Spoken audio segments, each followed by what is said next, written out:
What is up guys, this is Mr. Ninja Boy and today we're going to be continuing the Photoshop tutorial series, taking off where we left off last time as we went through many of the essentials and basics you must learn before continuing on to more advanced techniques which we will be getting into today.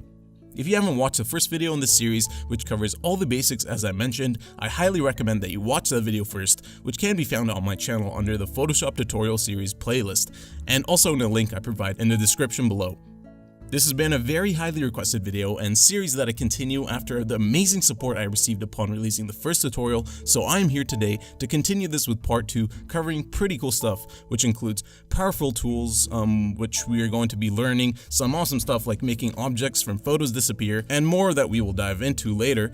And also we're going to be covering layer masks, lighting effects, filters, and yeah, that's going to be basically what we will be covering and all the elements in this tutorial today in this second tutorial on the Photoshop tutorial series. Alright, so let's get started. Alright, so we're going to get started with this tutorial by learning how to utilize a lot of the very powerful tools that are included in Photoshop that will really come in handy when doing photo manipulation, photo editing, stuff of that nature. So we're going to get started by learning a skill that basically includes removing an object from an image and basically sampling parts of the background of an image and painting over it to have the illusion of it being removed from the image itself. In this case, we're going to be removing the Eiffel Tower from this image of the Eiffel Tower. And if you guys want to edit the exact same photo we're going to be using and all the photos that we're going to be using in this tutorial, in this video, if you want to follow along, there will be a link in the description below with a download to basically a resource package I made for you guys with all the images and other resources we're going to be using, like the lighting effects and whatnot in this video. Alright, so we're going to get started by actually making a selection of this tower, so we don't really mess with anything else in the background and we just focus on this, removing this, and this basically applies to anything else if you want to be removing from an image itself. So basically what we're doing is selecting the object, isolating the object that we're going to be removing. So let's zoom in a bit so we can get a little more precise, and we can go over here to select the pen tool or press P for the shortcut. So we're going to be using the pen tool to actually make the selection, but before we do that, we're actually going to create a new layer by pressing that. And once we have the new layer, we can start by making the selection. So we're going to do that by starting around here as the reference point. We'll make the selection of, basically what we're doing is making the selection of the silhouette of the Eiffel Tower. We don't really have to go too precise, especially here where the background is quite simple. We just have like the sky and the clouds and whatnot. So we're just going to make the selection here. We do not have to make the selection right onto the object itself, but with that being said, if you are going to be doing like professional work and whatnot, where there's more detail involved, especially if it's an image that has more details in the background, you do want to go more detailed than this. But for the tutorial's sake, to save time, we aren't going to go too detailed. I just want to give you guys the general idea on how to actually do this, how to achieve this effect that we're trying to achieve. So once we go down here, we are actually going to go a little more detailed, where we have all these buildings and the hedges, a little more stuff going on in the background. So we are going to follow like the geometry of these hedges, which is like pretty cubic, so it's quite straightforward. We don't even have to make a lot of like curvature. But here we do, where we have this little like semicircle dome type of thing at the bottom of the Eiffel Tower, so we're just going to do that. Alright, so that looks about right. Now we're going to continue making the selection around these little details, this bush here and the hedge. So once we do that, we can close off the selection by selecting the reference point we started at, and bam, as you guys can see, we have the Eiffel Tower fully selected. And this is basically what we're going to be messing with and using the background to sample to paint over this little selection that we made. So we're going to right click here and we are going to make selection, and for feather radius, put it at 0.1 pixels, anti-alias on, and yeah, that looks about right. So let's just click OK, and as you guys can see, we have a little selection here. So we're going to get started with actually painting over this and making it basically invisible to we're basically going to blend it into the background, painting over it. And you guys will see what I mean right now. So we're going to go over here to this tool called the clone stamp tool. We're going to click on that, and we're going to get started with sampling a part of the background and painting over it. We're going to start with this middle section where it's just a clear sky, and we're going to click Alt and click on this area. Once we have that sampled, we're going to move over here and start painting over it. And as you guys can see, basically what it's doing is it's selecting this area and painting over this to basically remove this object and use the background as a reference to do so. So we're going to keep on doing that sort of idea by selecting parts of the image and referencing it by clicking Alt to sample it is actually the right word to use. So we're basically just sampling and painting over parts of the image. So there we go. And as you guys can see, that's really achieving the sort of effect we're trying to get.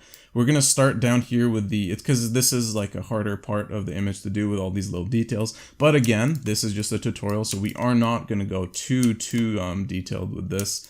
But we're just gonna try to achieve the effect, and I'm just gonna show you guys the general idea of this and how to do it. So once you have the idea down, you know how to actually once you got the hang of this, you can really do this with any type of photo, and it'll be a lot easier. So this is just basically just practicing the skill.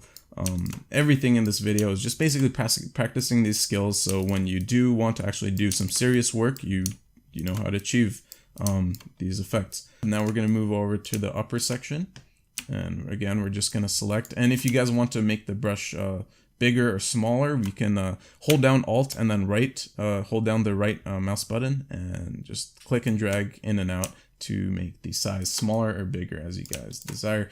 For the smaller little details, when you go in closer, you do want the brush to be smaller, of course, and vice versa. When you have like a bigger area like this, you really wouldn't mind having a bigger brush size. That wouldn't really affect anything. So here we are going to add a little detail with the clouds by sampling a part of like the cloud itself and using the brush over this area. So we can sample this kind of area and paint over this essentially. So this is a very simple skill, I mean a very simple tool to use and a very powerful skill to have up your sleeve. I would say it's a very essential thing to learn in Photoshop, very easy to use and also very powerful. So we're just trying to achieve the most realistic effect we can here. And I think that does not look too bad. We can just smooth this out by sampling parts that are closer to this. And I think that does not look too bad at all. Now let's zoom out of the image itself to see what we achieved. We can click on this and oh, well, all right, let's not move the layer itself. And bam, as you guys can see, we did remove the Eiffel Tower itself, but you guys can see like a little outline of it, especially down here at the bottom. Here, I did not even bother to transfer over the buildings because that will take a lot more time. But this is just the general idea. This is how to do it.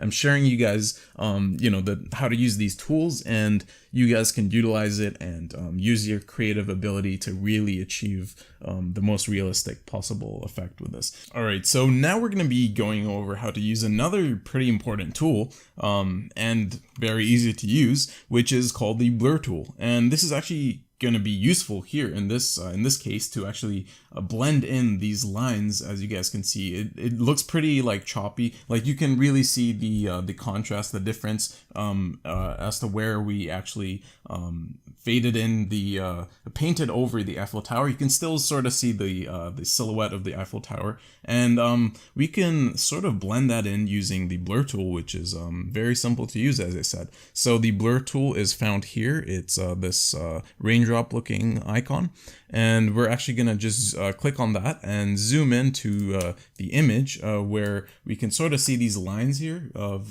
the outline. So first of all, when we want to blend two images, these are two separate layers. This is a layer itself where we actually edited painted into the the Eiffel Tower.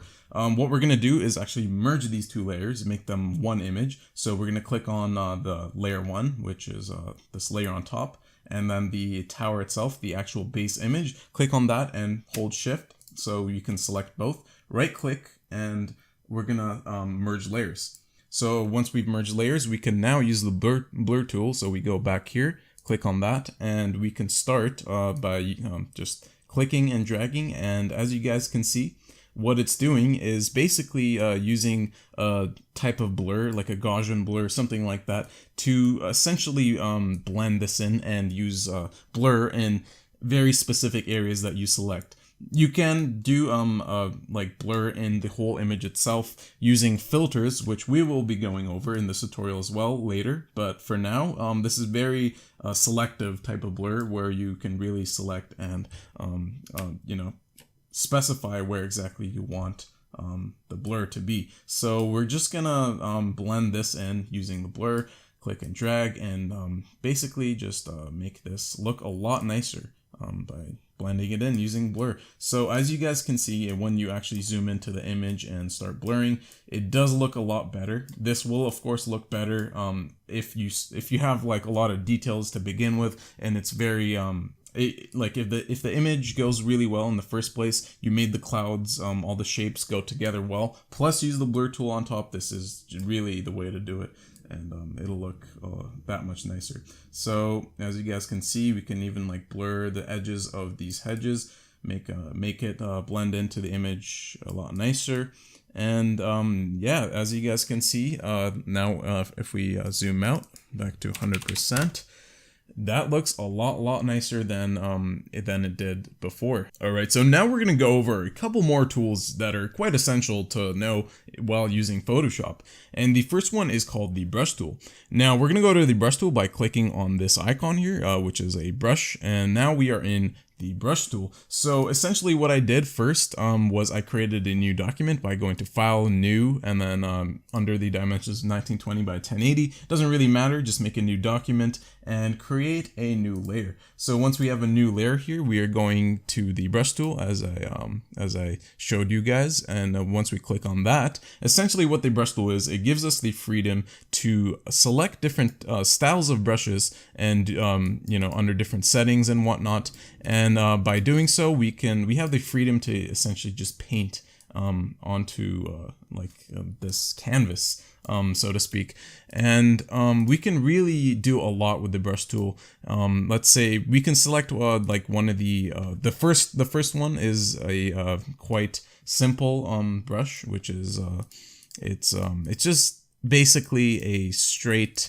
It doesn't really have any detailing, like some of these brushes have a lot of like rough edges, like here as you can see. The first brush is quite simple, and the first and second are actually different like variations. The second is essentially the same one as the first one with full hardness. So what hardness does is, if we're at 0 hardness, if you can see there on the edges, you can really see a little like type of blur. But if we bump up the hardness a bit, let's say we go like around 50%, you can see a little more detail. It looks a lot more crisp around the edges. One more thing you guys might want to know while using the brush tool, if you guys want to do like a straight line, you can hold down shift, and in the direction that you want to paint in, you can connect lines and do, like, let's say if you want a diagonal straight line here, you just hold down shift and click.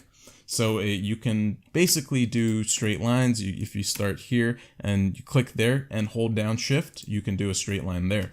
So if you travel over here again, you can go to sizes, and you can adjust the size. Obviously it'll make the brush bigger, and there's a lot of different variations built in brushes onto Photoshop. You can also buy brushes, presets, install new brushes and whatnot, and create your own.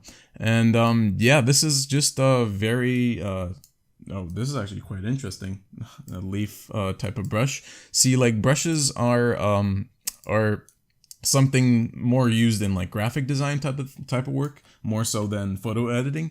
But this is a very nice thing to know how to use. And if you have an artistic ability, if you have a you know, a really creative side to you, I guess, this will really come in handy, and you'll have a lot of fun using the brush tool. Alright, so the last tool that we're going to go over in this tutorial is going to be the gradient tool. And the gradient tool is very useful for creating nice, abstract, sort of simplistic backgrounds and stuff like that. This will be useful for creating like graphics, like if you want to create like a header, a thumbnail, stuff like that. This is going to be a very useful tool to know how to use. And it's actually quite simple. So we're gonna just hide this this layer where we created where we just mess around with the brushes and whatnot, and I just created a new layer. So I'll just do that by just clicking on that, create a new layer, and on this layer now we're gonna go over to here and this click on this, which is going to put us into the or we're going to be using the gradient tool by clicking on that. So just click on that, and basically what the gradient tool is, we can select a preset from one of these. Let's say we want a black and white sort of gradient where like we want a background with the top left darker, like a black, fading into a white. So we can click on that, press OK.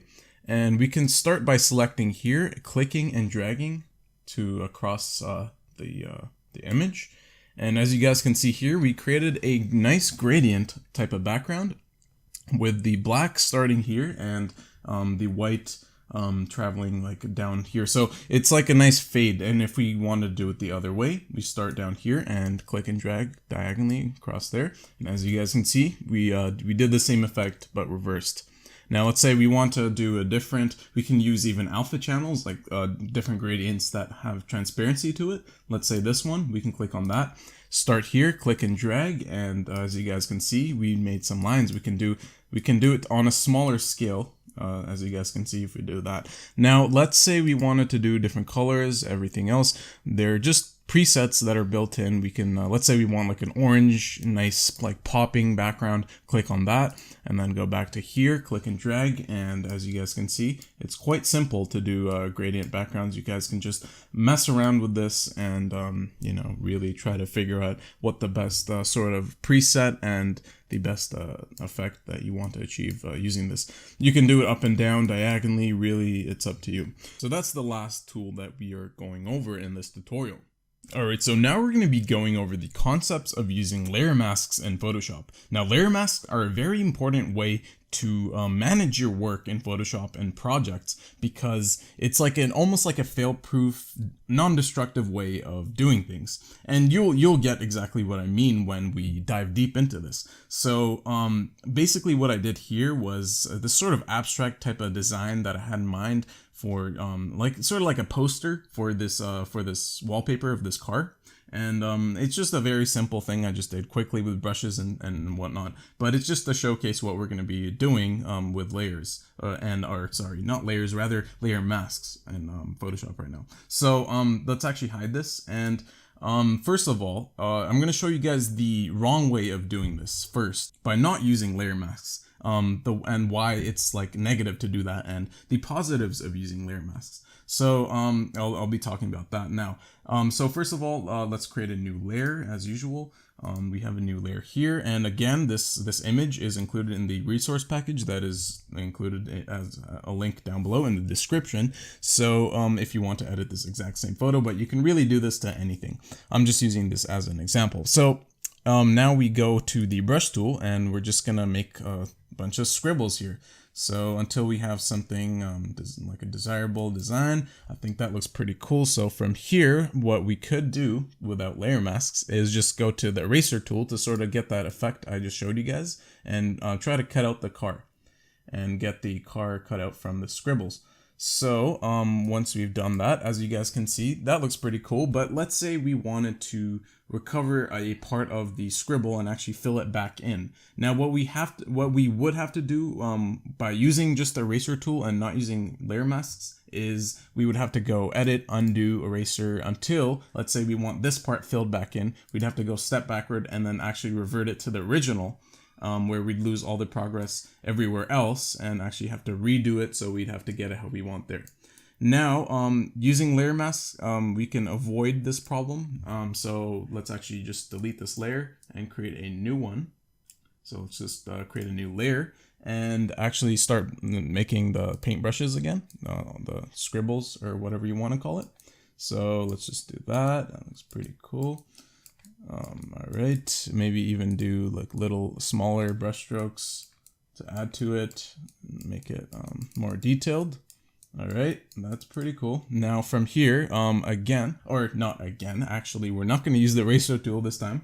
What we are going to do is click on here, click here, and this is what this is going to do is add a layer mask.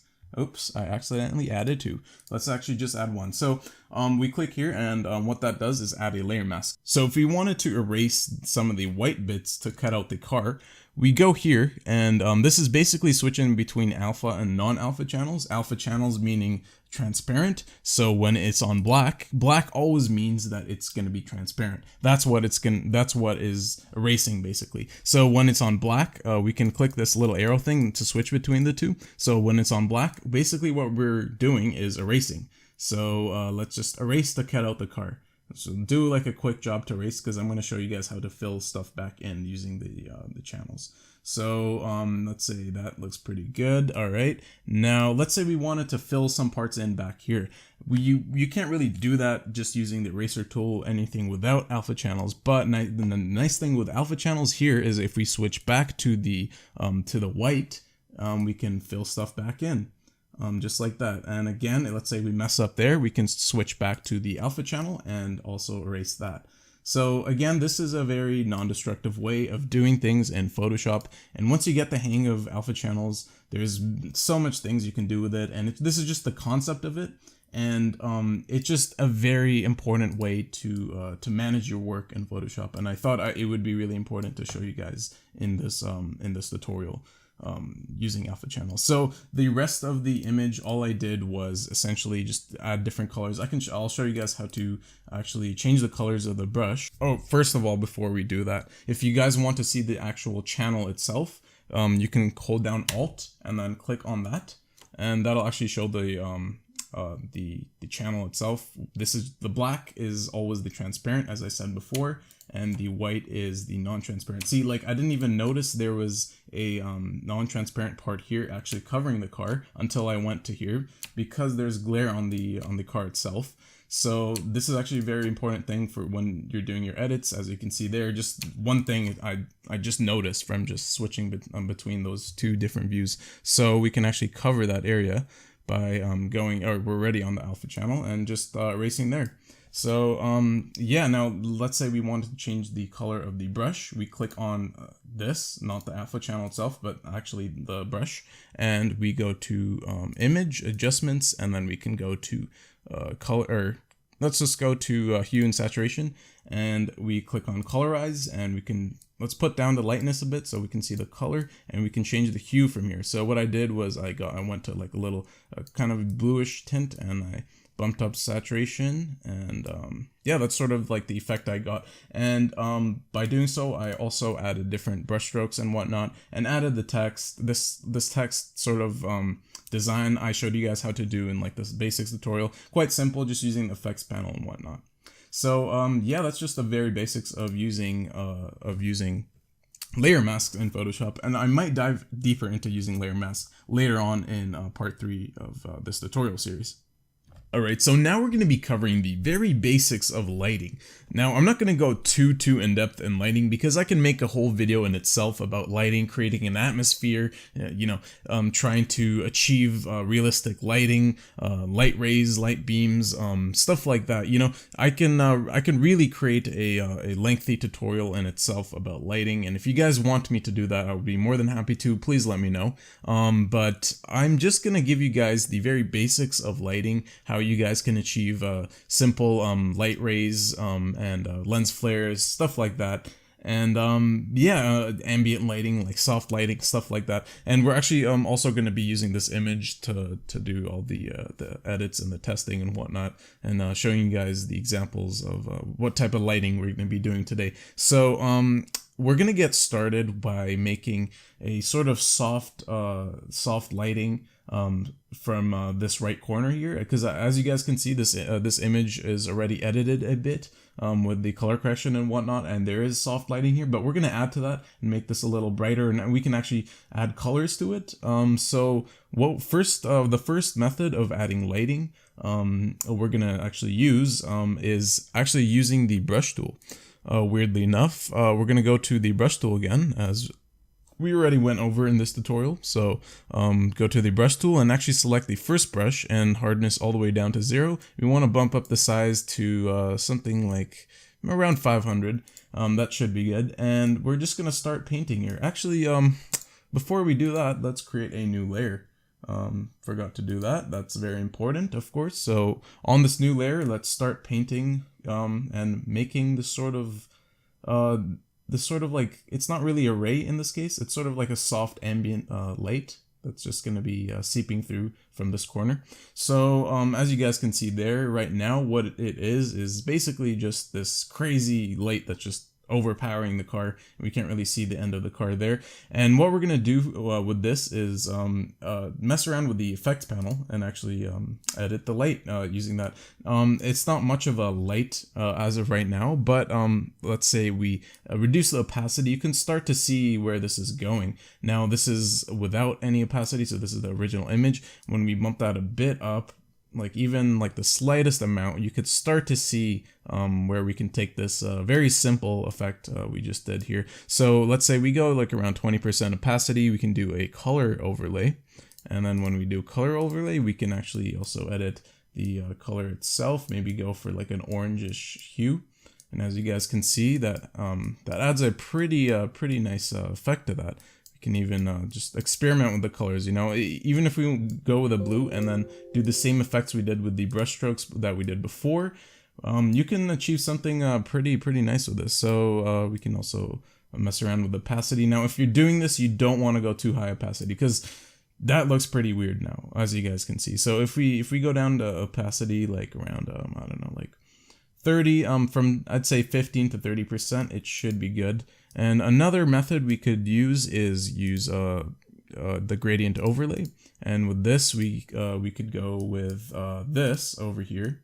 And as you guys can see, this adds a nice orangish tint. And what we can do is at the extreme end to the left here, we double click that and we add a white to that. So basically what this is, it's an orange that progressively turns into like a lighter hue of orange, like, and then into like a yellow that eventually fades into white.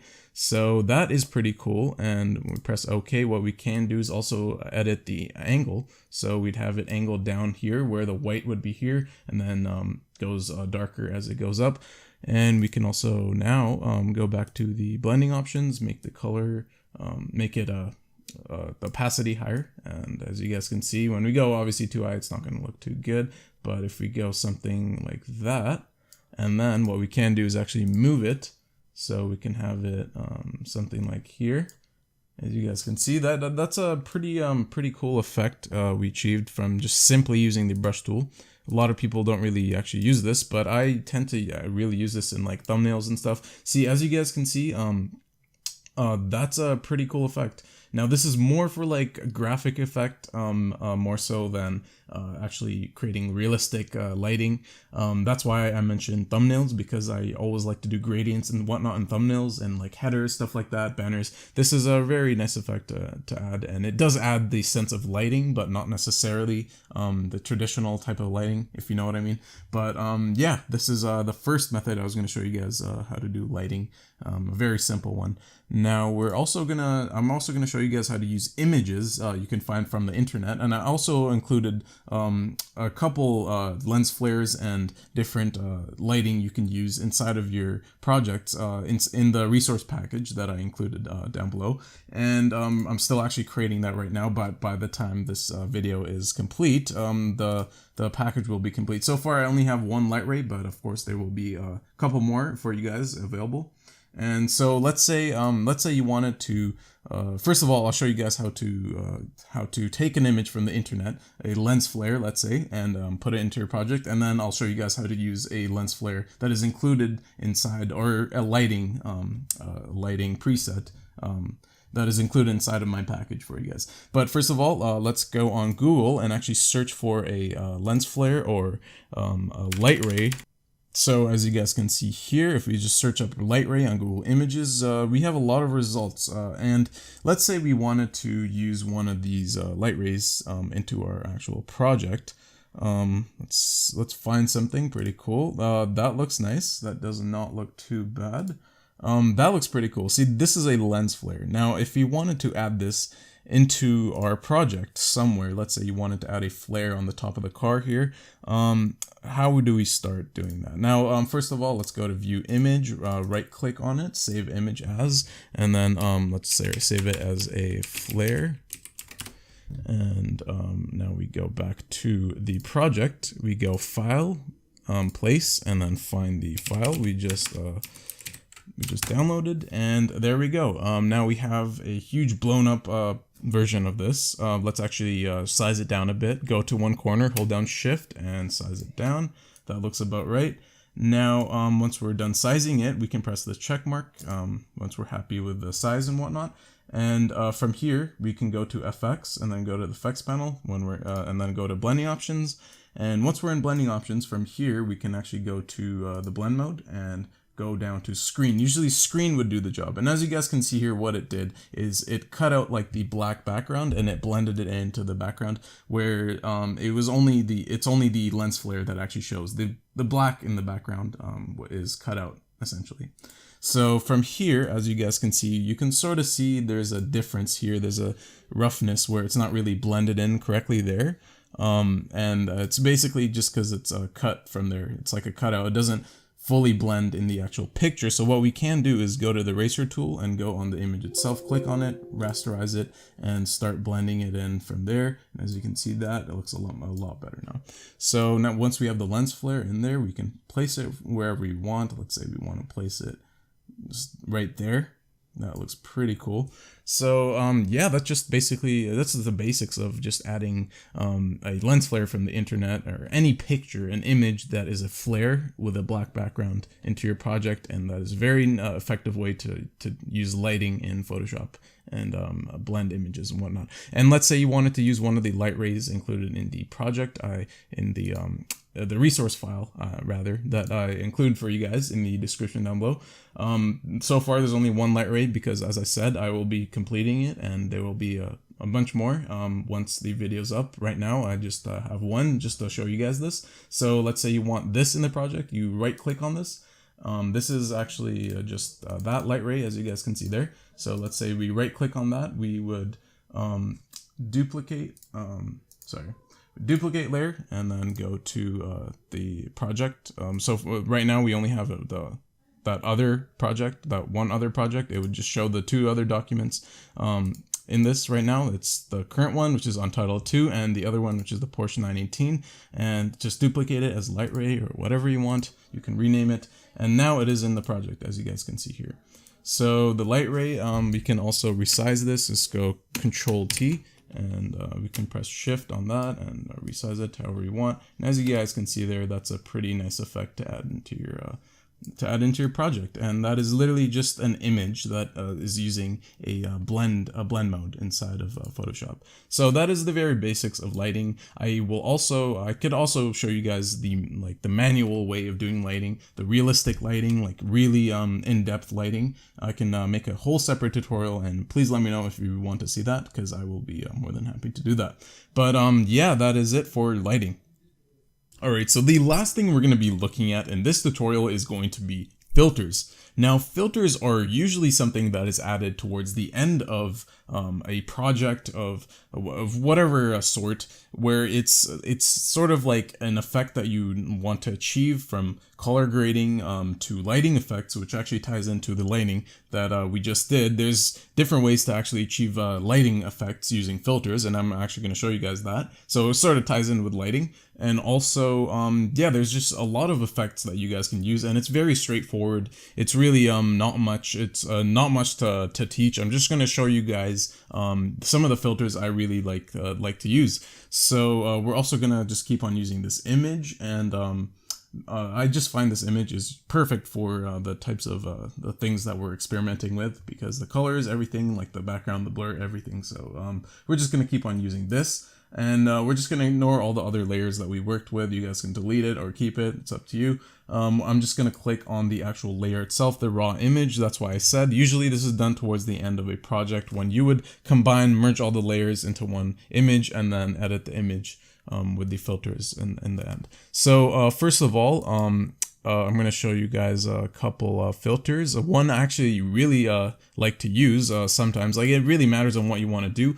The oil paint filter is a very interesting one. It makes your image look literally like an oil painting. So this is a very abstract one. It matters what you're trying to achieve. You can, of course, mess with the settings here. Like if you make the scale all the way up, it makes it less detailed. And then if you bring it down, there's a little more detail. And the bristle detail, that of course, this is the main thing with the detail. If you bring it all the way down, that adds a little less sharpness, essentially. Put the bristle detail, oh, actually other way around, bristle detail down. Oh yeah, that's what I meant. If you put the bristle detail down, you have less sharpness, and if you put it up, there's more roughness to it. And with the stylization, that more detailing stuff, basically. So it's a very interesting filter. I sometimes like to use it, mattering on what I'm doing. Now, what else is there? We can also do, there's different types of blurs you can do. There's a Gaussian blur, which is probably the most commonly used blur, mattering on what you're doing. Let's say you're blurring something out, adding text over it, that really works well.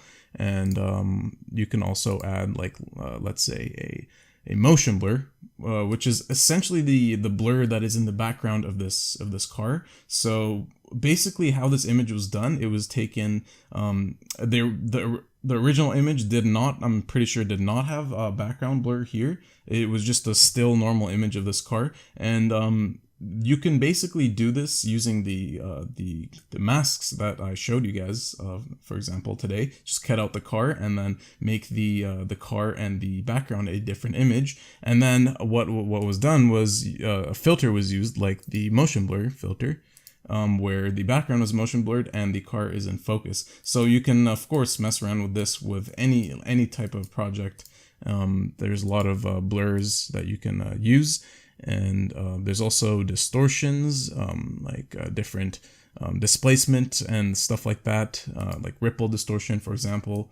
If we put that up, that looks pretty cool. That looks like it's underwater or something like that. And what else can we do? Let's see. There's also sharpen. So for example, if you have an image you want to sharpen, you can always sharpen that. This is a quite sharp image in itself, but like you can still see if we add a sharpen filter, it actually makes it that much sharper.